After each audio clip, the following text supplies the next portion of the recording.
오늘 설교의 제목은 예수님 당신이 그리스도이십니다 라는 제목으로 말씀을 나눌 겁니다. 예수님 당신이 그리스도이십니다. 베드로의 고백입니다. 베드로가 한 고백이고, 어쩌면 베드로가 대표로 제자들을 대표해서 한 고백이고, 오늘 여기 모여있는 우리 모두의 고백이기도 합니다. 오늘 말씀을 보면 가이사랴 빌립보라는 동네가 나옵니다. 예수님이 가이사랴 빌립보 지방으로 가셔요. 오늘 말씀의 처음 시작은요, 굉장히 조심스럽게 시작이 됩니다. 분위기 자체가 그래요. 사람들을 궁금하게 만드는 거죠. 왜 예수님은 제자들과 함께 가이사랴 빌립보로 갈까? 우리한테는 별로 가이사랴 빌립보로 가든 사마리아로 가든 거기가 거기고 두로로 가든 시돈으로 가든 그냥 어디든 가신 게 될 텐데요. 가이사랴 빌립보 지방이라고 해야 되겠죠.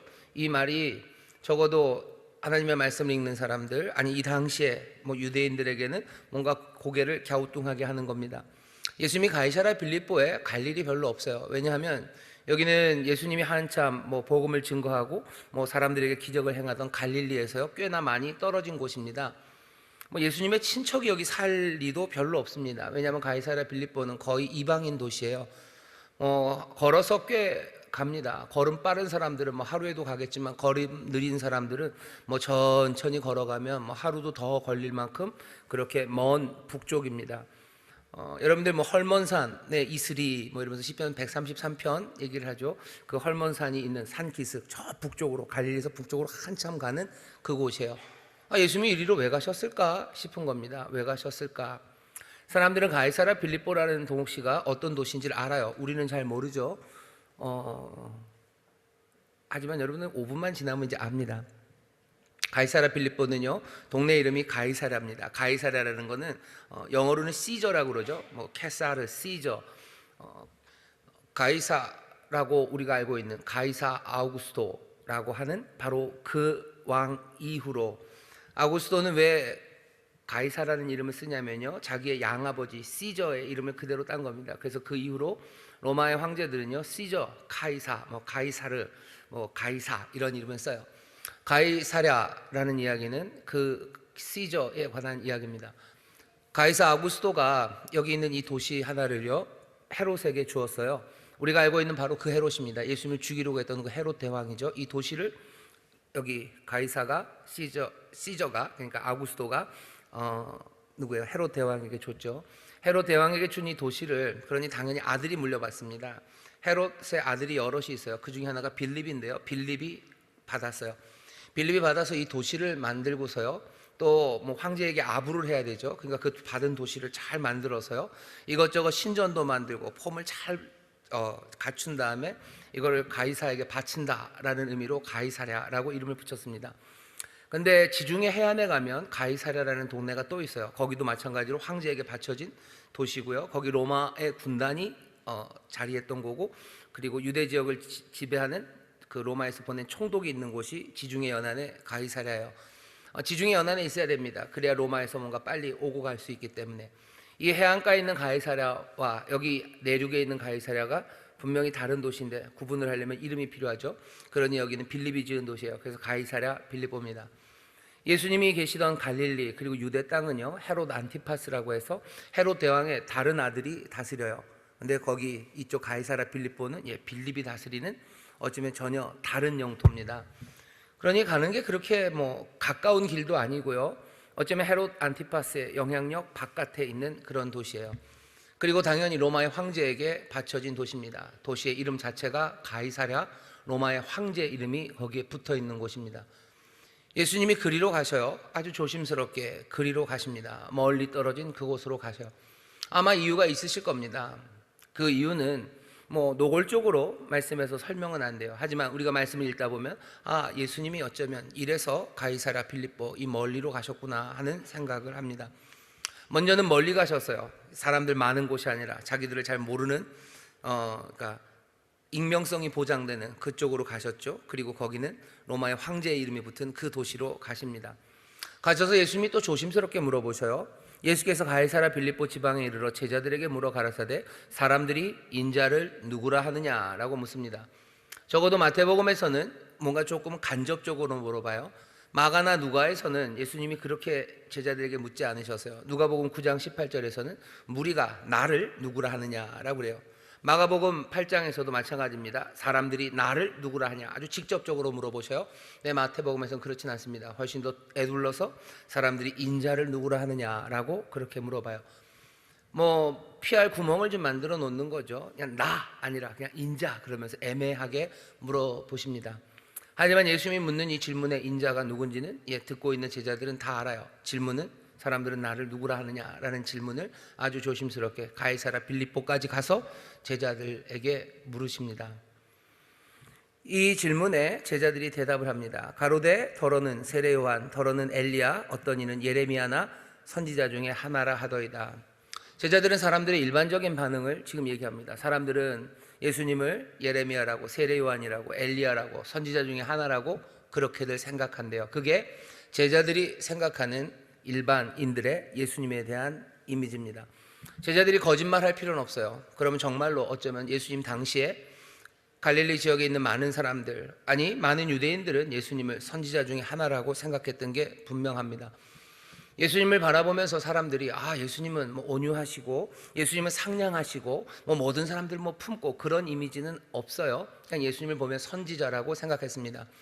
선지자라는 이미지는요 굉장히 거친 이미지입니다. 왜냐하면 여기 있는 세례 요한이나 예레미야나 엘리야나 이 사람들이 어떤 사람들인지 우리는 압니다. 이 사람들은 뭐죠? 권력 앞에 서서 하나님의 말씀을 거침없이 전하는데 두려움이 없었던 사람이에요. 엘리야가 아합 앞에서 두려움이 없습니다. 뭐 예레미야도 마찬가지요. 세례 요한 마찬가지죠. 헤롯 어떤 권력자들 앞에서라도 하나님의 말씀을 전하는데 거침이 없어요. 예전에도 그랬고 뭐 지금 얼마 전에 이제 세례 요한 우리 앞에 있었던 그 세례 요한도 그렇게 살아갔습니다. 사람들은 예수님을 그런 선지자 중에 하나라고 생각을 했어요. 그 얘기는 뭔가 미래에 일을 맞추는 점쟁이가 아니라 권력을 쥔 사람들, 그 사람들 불의, 그들의 사악함에 대해서 거침없이 대항하는 하나님의 사람, 그게 예수님에 대한 사람들의 이미지였습니다. 어쩌면 우리가 예수님이 어떻게 사셨을까 많은 생각들을 해보는데요, 그냥 사람들을 그렇게 봤던 것 같아요. 예수님은 거침이 없어요. 이 양반은 뭐예요? 그냥 조금 위험해요. 저러다가 오래 못 가지 하는 생각이 드는 겁니다. 엘리야가 어떻죠? 엘리야 도망갑니다. 이세벨이 죽이겠다는 말에 뭐 저 북쪽에서부터 저 아래 부엘세바 그 아래 저 사막까지 도망갔던 사람이 엘리야예요. 누군가 죽이러 옵니다. 세례 요한 죽었어요. 예레미야 옥에 갇히고 얻어맞고 뭐 결국은 끌려가고 하는 그 삶을 삽니다. 왜냐하면 권력에 대항하는 선지자들이었기 때문에요. 예수님은 조금은 위험한 선지자입니다. 예수님은 조금 거친 선지자입니다. 사람들은 예수님을 그렇게들 생각했대요. 예수님이 다시 물어보시죠. 제자들에게 이제 직접 물어봅니다. 15절입니다. 그러면 너희는 나를 누구라 하느냐? 너희는 나를 누구라 하느냐? 라고 물어봐요. 예수님은 선지자 중에 하나라는 말에 그냥 고개를 끄덕이고 됐다라고 하지 않으셔요. 제자들에게 다시 물어봅니다. 제자들에게 다시 물어보신 이유는 제자들은 그것 말고 뭔가를 더 알고 있다고 생각하기 때문에 물어보신 거죠. 아무 대답 듣지 않을 거면 가이사랴 빌립보까지 갈 일도 없습니다. 아마 제자들은 가이사랴 빌립보로 가면서 예수님이 왜 가는지 별 얘기를 안 해주셨을 것 같으셔요. 왜? 갔다가 그냥 바로 오기 때문입니다. 가면서 뭐가 굉장히 궁금했겠죠. 가이사랴라는 도시, 황제를 생각하는 그 도시에 가셔서 예수님이 물어보는 질문은 너희는 나를 누구라 하느냐고 물어보시는 거예요. 내가 도대체 누구라고 너희를 생각하지? 라고 지금 물으십니다. 이 질문은요 제자들을 조금은 떨게 하는 질문입니다. 왜냐하면 제자들은 뭔가를 알고 있는 것 같아요. 사람들은 선지자라고 말하지만 선지자 말고 그 뒤에 뭐가 있다는 걸 알죠. 그러니 예수님이 물어보신 거예요. 그냥 선지자 중에 하나랍니다. 그럴 때 예수님이 그래 그렇구나 하고 넘어가지 않으셨죠. 그리고는 제자들에게 물어봅니다. 예수님은 하나님의 말씀을 대언하는 선지자 그런 분은 아니에요. 우리가 아는 것처럼 예수님은 그리스도, 예수님은 메시아이십니다. 하나님의 말씀을 악한 왕들과 악한 지도자에게 그냥 전하기만 하는 존재는 아니에요. 오히려 그 악한 왕, 악한 지도자를 대체할 하나님이 보내신 하나님의 왕이 바로 그분이시기 때문입니다. 제자들은 이미 아는 것 같아요. 눈치를 좀 챘습니다. 베드로가 이제 대답을 합니다. 16절입니다. 시몬 베드로가 대답하여 가로되 주는 그리스도시요 살아계신 하나님의 아들이시니이다. 이 고백은 그냥 아주 캐주얼하게 지나가다가 어느 날 저녁에 나온 대답이 아닙니다. 예수님이 일부러 세팅을 하신 거예요. 적어도 하루 이틀을 가이사랴 빌립보 그 앞까지 가셔서 그 신전들 앞에, 로마의 그 모습 앞에 제자들을 세워놓으시고 조용히 물으신 거죠. 너희들 솔직하게 말해봐라. 너희들 내가 누군 줄 알고 따라오는 거니? 하고 쿡 찌르시는 거예요. 거기에 베드로가 대답합니다. 주는 그리스도시요 살아계신 하나님의 아들이라고 대답합니다. 앞에 있는 주라는 말에 너무 많이 포인트를 주실 필요는 없어요. 그냥 선생님을 주라고 부르는 그런 식으로 얘기한다면, 베드로는 지금 두 가지로 고백하는 거죠. 예수님, 당신이 그리스도셔요. 그리고 하나님의 아들이라고 고백합니다. 편의상 하나님의 아들서부터 좀 설명이 필요합니다. 베드로가 하나님의 아들이라고 말했을 때, 신의 아들, 우리가 지금이라는 건 2000년이 지난 우리가 하나님의 아들, 예수 그리스도가 하나님의 아들이라고 할 때는 이 시간에 베드로가 하는 말보다는 훨씬 더 많은 의미를 담고 있습니다. 우리가 예수님이 하나님의 아들이라고 할 때는요, 어떤 의미를 우리가 담고 있냐면, 소위 말하는 삼위일체 하나님의 두 번째 위격이시죠. 참 하나님이시고 참 인간이신 그분, 하나님이시면서 동시에 인간이신 바로 그분, 그 하나님의 아들이라고 우리는 이해를 해요. 하지만 베드로가 그런 의미로 이 말을 했을 거라고 생각하는 건 일종의 시대착오입니다. 아나크로니즘이, 아직까지는 사람들이 그런 생각을 하지 않습니다. 그럼 베드로는 왜 갑자기 하나님의 아들이라고 그랬습니까? 베드로가 하나님의 아들이라고 그런 거는요, 그냥 늘 쓰던 말, 아니 이미 잘 정립된 하나님의 아들이라는 타이틀이 갖고 있는 의미를 베드로가 그대로 가져다 쓴 거죠. 베드로가, 그리고 이 당시 사람들이 누군가를 하나님의 아들이라고 부를 때는 그 의미가 거의 정해져 있습니다. 사무엘하 7장 14절에 보면 이런 말씀이 있어요. 나는 그 아비가 되고 그는 내 아들이 되리니 저가 만일 죄를 범하면 내가 사람 막대기와 인생 채찍으로 징계하려니와. 사무엘하 7장 14절의 이 말씀은요, 여호와 하나님께서 다윗에게 주시는 말씀이에요. 다윗이 하나님 앞에 나가서 자기의 소원을 말하죠. 그냥 건너 나단 선지자를 통해서 전합니다. 내가 하나님의 집을 짓고 싶어요. 하나님이 집도 없이 그냥 그 천막 아래, 그냥 천원 휘장 아래 법궤가 있는 거, 내가 그러면서 내가 집에 발 뻗고 자는 건 내가 어떻게 잘 수가 없습니다. 내가 하나님의 집을 짓게 해주세요 라고 얘기를 해요. 그런데 하나님의 대답입니다. 아니 그럴 필요 없다 라고 얘기하셔.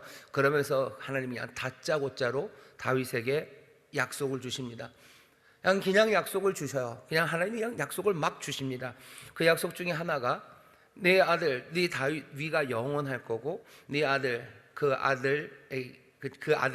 그 왕은 나는 그 아비가 되고 그는 내 아들이 되리니 저가 만일 죄를 범하면 내가 사람 막대기와 인생 채찍으로 징계는 하겠지만 사울에게 그랬던 것처럼 그 왕위가 끊어지게 하지는 않겠다고 하나님이 놀라운 은혜의 약속을 다윗에게 주십니다. 그 중간에 나와 있는 이야기요, 나는 그 아비가 되고 그는 내 아들이 된대요. 이 아들은 솔로몬이고 그리고 다윗의 후손들, 그 왕들입니다. 하나님은 다윗의 후손의 그 왕들을요, 내 아들이라고 부르셔요. 시편 2편 7절에 보면 거기 그렇게 되어 있죠. 내가 영을 전하노라. 여호와께서 내게 이르시되 너는 내 아들이라. 오늘날 내가 너를 낳았도다라고 말씀하신대요. 시편 2편 7절에 있는 내가 영을 전하노라 할 때 그 영은요, 성령이 아닙니다. 명령을 전한다, 내가 뭔가를 선포한다 하는 뜻이에요. 내가 이제 선포한다. 하나님이 뭐라고 선포하셨어요? 여호와께서 내게 이르시되 너는 내 아들이라. 오늘날 내가 너를 낳았도다라고 하나님이 말씀하셨대요. 하나님이 나를 아들이라고 부르신다. 시편 2편을 부르는 사람은 누굽니까? 왕입니다. 왕은 하나님의 아들이에요. 왕은 하나님의 대리인, 어쩌면 하나님과 아주 특별한 관계를 맺고 있어요. 그 관계의 이름을 아들이라고 부르는 겁니다. 그러니 하나님의 아들이라는 의미를 베드로가 말했을 때 갖고 있는 건 그냥 정확하게 지칭하는 건 왕입니다. 주는 하나님의 아들, 왕이셔요. 왕은 왕인데 뭔가 하나님과 연관이 깊은, 그리고 하나님이 보내신 왕으로서 그런 왕, 예수님은 왕이라는 고백입니다.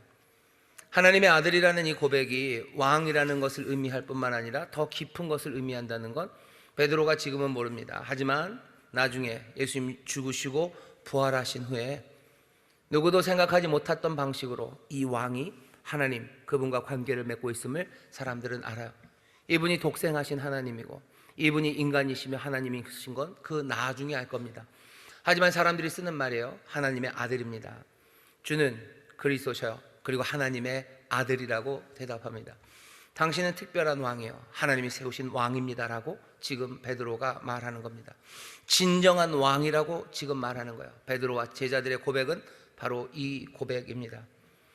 예수님은 바로 이스라엘이 기다려왔던 바로 그분이고 시편과 예언서들이 그렇게 말했던 하나님의 선택받은 하나님의 아들 왕이라는 고백입니다. 그 다음 이야기는 뭐죠? 당연히 그리스도입니다. 당신은 그리스도예요. 그리스도라는 말도 그렇게 많이 다르지 않습니다. 그리스도도 거의 왕이라는 뜻입니다. 그리스도 여러분들 많이 들어보셨죠? 메시아 많이 들어보셨죠? 메시아는 뭐고 그리스도는 뭡니까? 메시아는요 히브리어 아니면 아람어 그 계통에서 기름 부음 받은 자라는 뜻이에요. 히브리어도 거의 메시아 그렇고요, 아람으로도 거의 메시아 이렇게 읽힙니다. 그냥 메시아라고 그러면 사람들이 다 알아들어요. 기름 부음 받은 사람. 왜 메시아가 기름 부음 받은 사람입니까? 그냥 단어 뜻이 그래요. 마사흐에서 온 거예요. 마사, 그러니까 메시아 비슷하죠? 마사흐가 기름 붓는다는 뜻이에요. 그러니까 메시아는 기름 부음 받은 자입니다. 아니 그럼 메시아가 그리스도랑 무슨 상관입니까? 메시아는 히브리어 아람어에서 메시아고요, 그 다음에 그리스도는 뭐겠습니까? 이건 헬라어예요. 헬라어에서는 이 기름 부음 받은 자를, 메시아를 크리스토스로 번역을 합니다. 크리스토스라고 써요. 아니 왜 너무 멀지 않습니까? 멀지만 의미는 같아요. 기름 붓는다는 헬라어 동사 크리오에서 왔어요. 크리오, 크리스토스 똑같은 의미입니다. 그리스도, 메시아 똑같은 의미요. 기름 부음 받은 자예요. 그렇게 번역을 했어요. 사람들은 그리스도라고도 크리스토스라고도 얘기하고, 그리고 예수님 당시 어쩌면 갈릴리 그 지역에 있는 모든 사람들은 다 메시아, 메시아라고 불렀던 바로 그 왕입니다. 하나님이 유대인들에게 주셨던 약속이에요. 유대인들은 기다리죠. 하나님이 이제 기름 부은 왕을 보내주실 거예요. 기름 부은 받은 왕, 메시아는 왕입니다. 그분이 오셔서 이제 하실 일이 놀라워요. 메시아가 어떤 존재, 무슨 일을 하실지 사람들이 기대가 많습니다.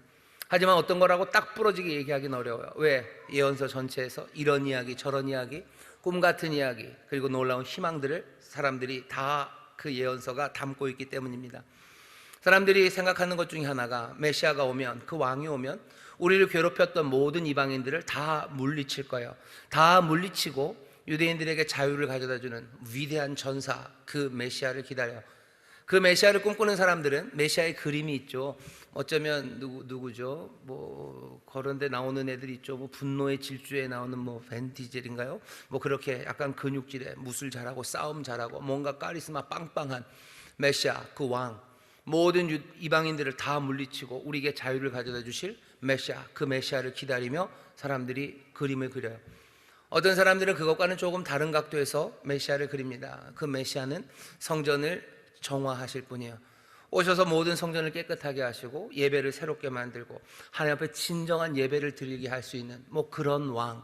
거기서부터 하나님의 은혜, 또 하나님의 회복이 시작되게 하는 그런 방식으로 우리를 다스릴 메시아, 그 메시아를 기대합니다. 어떤 사람들은 이스라엘에게 주셨던 하나님의 모든 약속들을 다 성취해서요, 정말로 하나님의 나라, 그 하나님의 나라의 그 복된 그 평강을 이 땅에 이루어낼, 어쩌면 정치적인 위대한, 아니면 뭔가 지혜로운 그런 왕을 기대합니다.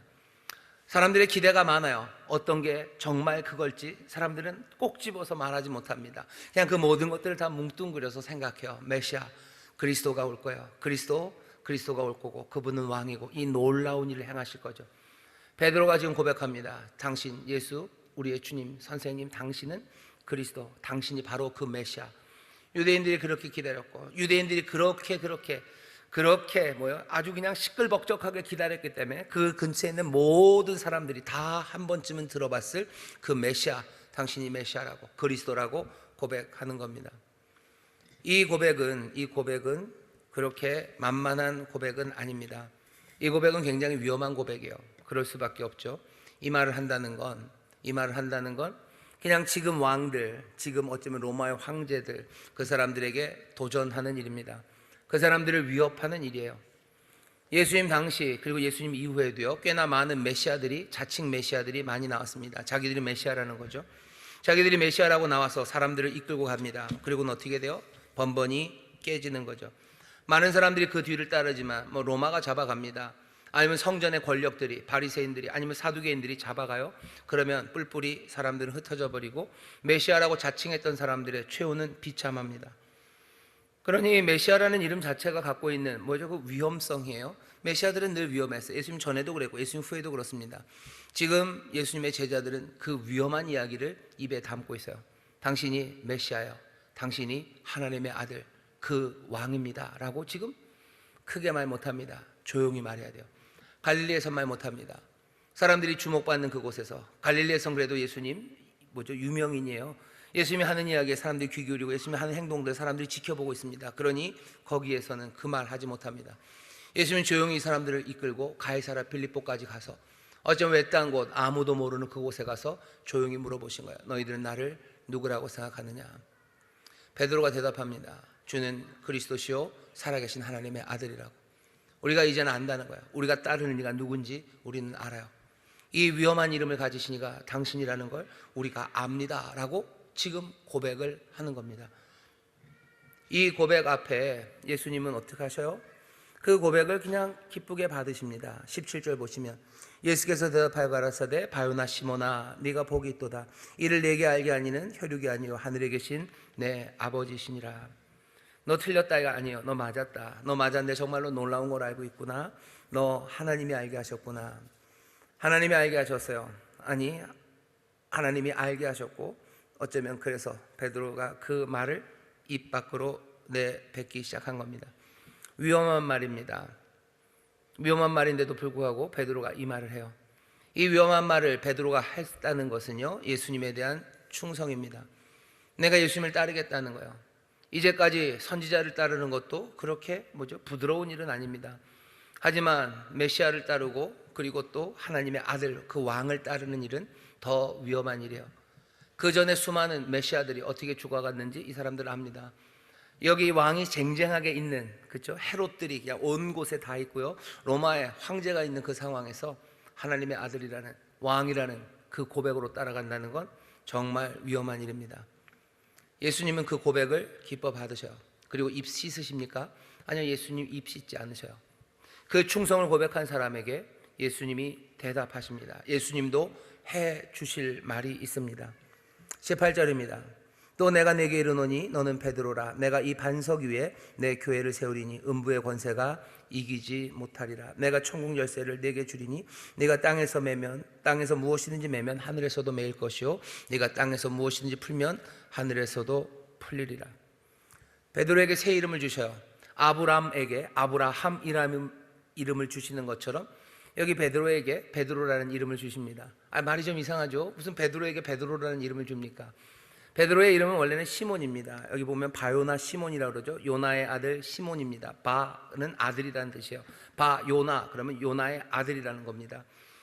바라고도 쓰고요. 벤이라고도 써요. 그래서 벤 구리온 그러면 구리온의 아들이라는 뜻이에요. 주다 벤허죠. 주다 그러면 주다가 이름이고요. 벤허 허 씨의 아들 유다입니다. 여기 바도 같은 뜻이에요. 바 요나 그러면 요나의 아들 시몬입니다. 원래 베드로의 이름은 시몬이었던 것 같아요. 근데 예수님이 이때 베드로라고 이름을 주십니다. 그 이후로 이 사람은 베드로로 알려졌어요. 그러니 마태복음을 쓰면서 마태가요 앞에 시몬이라고 안 쓰고 베드로라고 계속 쓴 건요 사람들이 누군지 알기 때문입니다. 너희들이 아는 베드로가 바로 이 베드로다라는 걸 알리기 위해서 앞에 베드로라는 이름을 썼지만 어쩌면 이때부터 시몬은 베드로라는 이름을 쓰기 시작했어요. 아브라함이라는 이름은 열국의 많은 사람의 아버지라는 뜻입니다.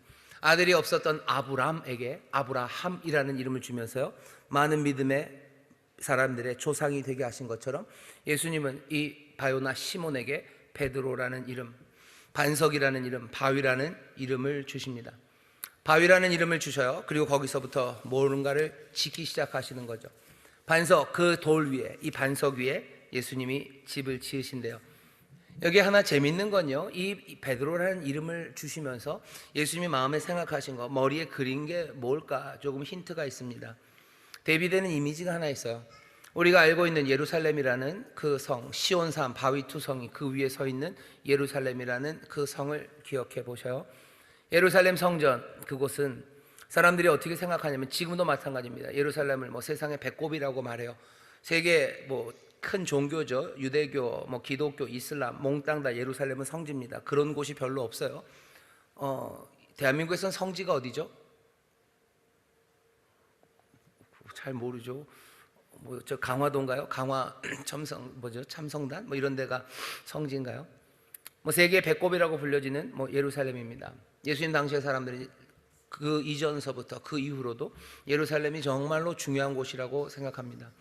하늘과 땅이 만나는 곳이라고 생각해요. 하늘과 땅이 만나는 곳이고, 그리고 그 아래는 지옥의 문들이 있다고 생각했어요. 지금 예수님이 하시는 이야기, 천국 그리고 땅, 그 다음에 음부의 권세라고 했는데, 음부라고 번역된 말은 지옥의 문들입니다. 지옥의 문들의 권세가 이기지 못한대요. 몽땅 다 가리키는 어쩌면 그림은요, 베드로를 얘기하시면서 어딜 얘기하셔요? 어딜 생각하셔요? 예루살렘 그 성을 생각하십니다. 예수님 뭔가를 세우실 거예요. 예수님은 예루살렘처럼 그런 왕의 도시, 예루살렘은 다윗성입니다. 다윗의 성을 만들진 않을 거예요. 솔로몬이 그랬던 것처럼 성전을 지어가진 않으실 겁니다. 하지만 예루살렘에 성이 있고 그리고 성전이 있어요. 천국, 땅, 그리고 지옥의 문들, 이 말들은 몽땅 다 어디를 가리켜요? 바위, 돌, 예루살렘과 연관이 있습니다. 예수님이 이 땅에 그리스도로 오셨어요. 그리고 예수님이 이 땅에 하나님의 아들로 오셨습니다. 예수님은 거기에 대해서 고개를 끄덕이셔. 사람들은 이 왕이 무슨 일을 할지 꿈들이 많죠. 전사로 오실 거고, 아마 예배를 깨끗하게 하실 거고, 아니면 뭔가 위대한 정치로 하나님의 뜻이 이 땅에서 그 샬롬을 이루실 분이라고 여러 가지 그림들을 그립니다. 하지만 예수님이 지금 묘한 얘기를 하셔요. 내가 이 반석 위에 뭐를 세우신대요? 교회를 세우신대요. 반석 위에 에클레시아를 세우신대요. 예루살렘 성을 세우시는 게 아니에요. 예루살렘에 있는 성전을 만들지 않으셔요. 예수님 성 만들지 않으셨어요. 예수님 성전 만들지 않으셨어요. 그 대신 예수님 뭐라 그러셔요? 내가 교회를 세우신답니다. 왕은 이곳에 오셔서 무슨 일을 하실까? 메시아가 무슨 일을 할까? 사람들이 많이 궁금했죠. 예수님이 대답하십니다. 이 반석 위에 내가 교회를 세우시겠대요. 오늘 이 말씀이 베드로에게 주시는, 충성스러웠던 이 사람에게 주시는 말씀입니다. 베드로처럼 충성스럽게 예수님을 그리스도라고, 하나님의 아들 왕이라고 고백하는, 그 위험한 가운데도 그 고백을 하는 사람들, 그렇게 충성스러운 사람들을 통해서 예수님께서는 뭐를 지어가셔요? 교회를 지어가신대요. 믿음의 공동체를 지어가신답니다. 주의 다스리심이, 그리고 주의 통치가, 그 메시아가, 그 하나님의 아들이 이 땅에 오셔서 구원하고 그리고 세상에 참된 평강을 주는 방식은 예루살렘에 근사한 성을 만드는 것도, 거기에 성전을 만드는 것도 아니에요. 베드로라는 이 반석, 이 충성스러운 고백 위에 충성스러운 사람들을 통해서 교회를 세워가시는 것, 그 일이 메시아가 하시는 일이랍니다. 나중에 마태복음 제일 끝에 몇 번을 말씀드린 것 같은데, 하늘과 땅의 모든 권세를 가지신, 정말로 이제 왕으로 등극하신 그분이 산 위에서 제자들에게 말씀하신 통치의 방법은 다른 것 아닙니다. 너희들 가서 모든 족속으로 제자를 삼으라고, 아버지와 아들과 성령의 이름으로 세례를 주고 내가 너희에게 분부한 모든 것들을 가르쳐 지키게 하라고. 볼지어다 내가 세상 끝날까지 너희와 함께 할 거라고. 왕이 다스리는 세상은 어떻게 이루어집니까? 가서 아버지와 아들과 성령의 이름으로 세례를 주고 그들에게 주님께서 분부한 모든 것들을 가르쳐 지키게 하는 사람들, 하나하나 만들어져가는 그 교회를 통해서 메시아, 이 왕은, 이 다윗의 후손은 이 세상에 평강을 가져다 주실 이는 그렇게 세상을 다스리십니다. 오늘 우리가 이 고백을 우리도 함께 해요. 예수님, 당신이 그리스도이십니다. 예수님, 당신이 왕이십니다. 그럼 주께서는 뭐라고 우리에게 대답하십니까? 내가 내 교회를 세우겠다고 말씀하셔. 왕의 통치를 우리에게 알려주십니다. 무슨 일을 하실지를 우리에게 알려주셔요. 그 충성된 고백, 그리고 그 충성된 고백을 하는 사람들, 그 사람을 통해서 세상을 새로이 만들어 가시는 것, 그것이 오늘 주께서 우리에게 주시는 말씀입니다. 이 일은 위험합니까? 늘 위험합니다. 예수님이 그러니까 조용히 사람들에게 아직 말하지 말아라 라고 얘기하시죠. 왕이라는 것, 그리고 세상을 다스린다는 것, 그리고 다스리는 그 방식, 그것을 하시는 일이 정말로 그 반석 위에, 이 베드로 위에, 여기서부터 교회를 세우신다는 이 일은 굉장히 위험합니다. 많은 사람들에게는 우스운 게 되어, 헬라인에게는 정신없는 거죠. 그리고 유대인들에게는 걸려 넘어지게 되는 일이 됩니다. 하지만 구원받은 우리에겐 그 십자가의 도가 하나님의 능력이 됩니다. 오늘 우리가 베드로의 고백을 들어요. 어쩌면 이 고백이 조심스럽게 우리가 해야 되는 고백입니다. 이 고백이 왜 조심스러운진 이때뿐만 아니라 지금도 그렇습니다. 지금 사람들이 세상을 어떻게 만들겠다는 온갖 분노와 그리고 원망과 미움과 그리고 싸움의 한복판에 우리가 서 있어요. 여기서 누가 왕이라고 말하는 거예요? 여기서 누가 왕입니까?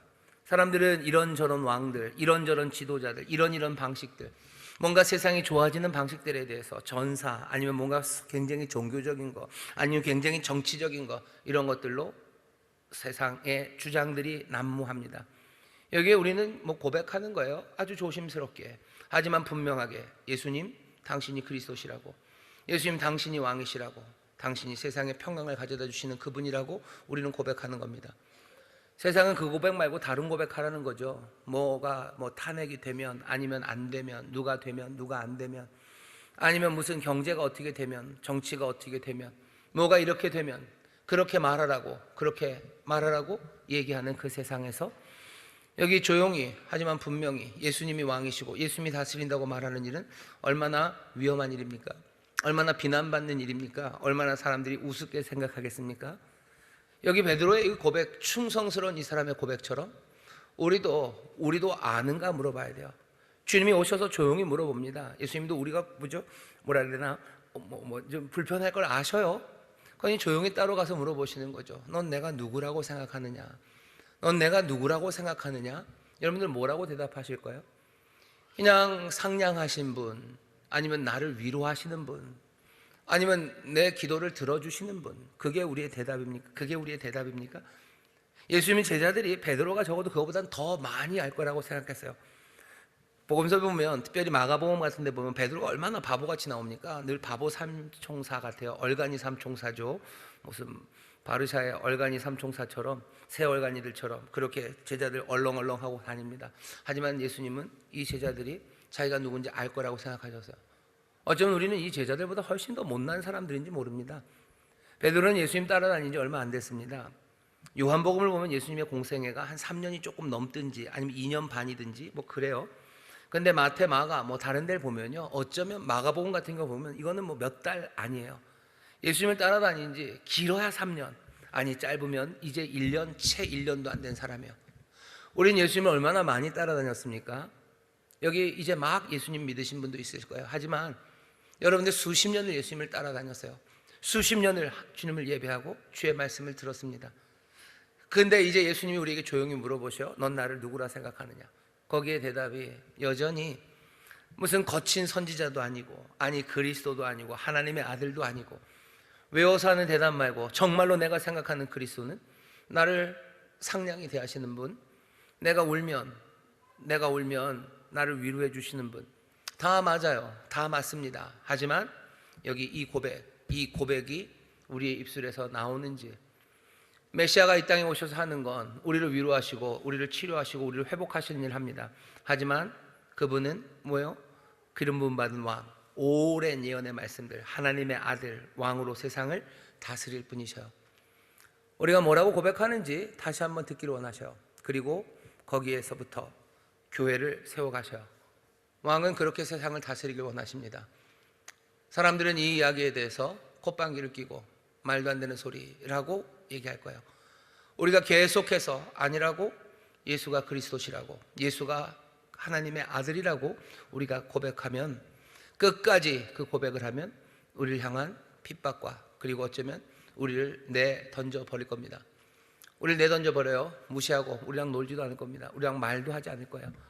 그냥 밖으로 가는 거죠. 영문 밖으로. 히브리서 기자는 뭐라고 그래요? 우리 주님이 영문 밖으로 가셨다. 그러니 우리도 영문 밖으로 가자라고 하셔요. 사람들에게 환영받지 못할 겁니다. 하지만 주가 가시면, 나는 주가 영문 밖으로 가셨으니 우리도 영문 밖으로 나가는 사람들, 충성스러운 사람들, 거기에 주께서 내 교회를 짓겠다고 하셔요. 하늘과 땅의 모든 권세를 우리에게 주신대요. 충성하는 사람들에게 주십니다.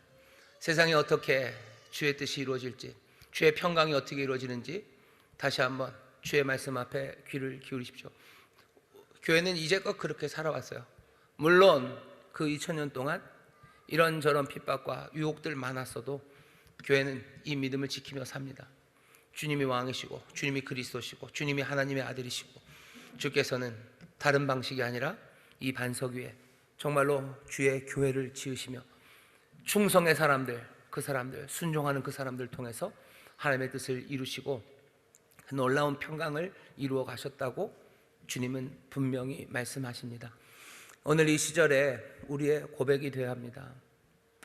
사람들이 계속해서 찌르면서 그러죠. 너는 누구 편이냐고. 모르겠습니다. 여러분들한테는 좀 물어보나요?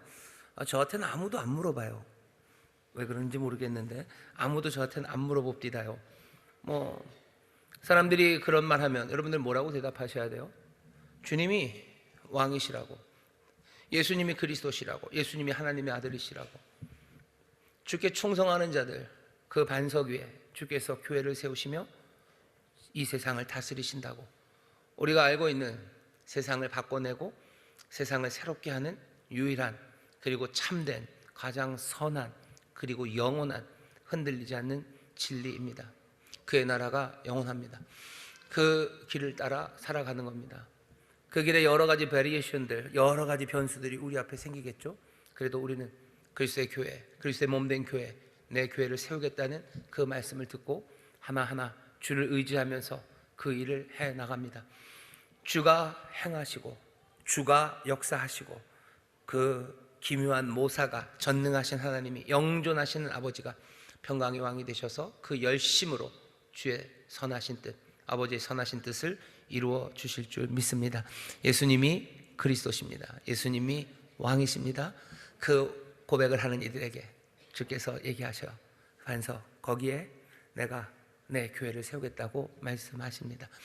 이 비전을 마음에 품고 정말로 어려운 시절이나 어떤 시절이나 정말로 주 앞에 충성으로 살아가게 되시기를 주의 이름으로 축원합니다. 기도하겠습니다. 하나님 감사합니다. 예수님, 당신이 그리스도십니다. 당신이 하나님의 아들이십니다. 오래 기다려왔던 평강의 왕이 당신이시고 정말로 이 세상을 다스리시는 하나님의 왕 예수 그리스도 우리 주님이십니다. 십자가에 달려 돌아가신 은혜와 자비와 긍휼의 우리 주님이십니다. 주여, 주께서 이 고백을 하는 베드로에게 주셨던 말씀을 이제 오늘 같은 고백을 하는 여기 사랑하는 성도들에게 주시는 줄 믿사오니 주여, 이 충성스러운 반석들 위에 주께서 당신의 교회를 세우심으로 하나님의 뜻 이루어지는, 정말로 하늘과 땅이 연결되는 하나님의 은혜의 통로가 되며 하나님의 놀라운 뜻에 이루어지기 시작하는 하나님 복된 자리가 되게 하여 주시옵소서. 감사드리며 예수님 이름으로 기도하옵나이다. 아멘.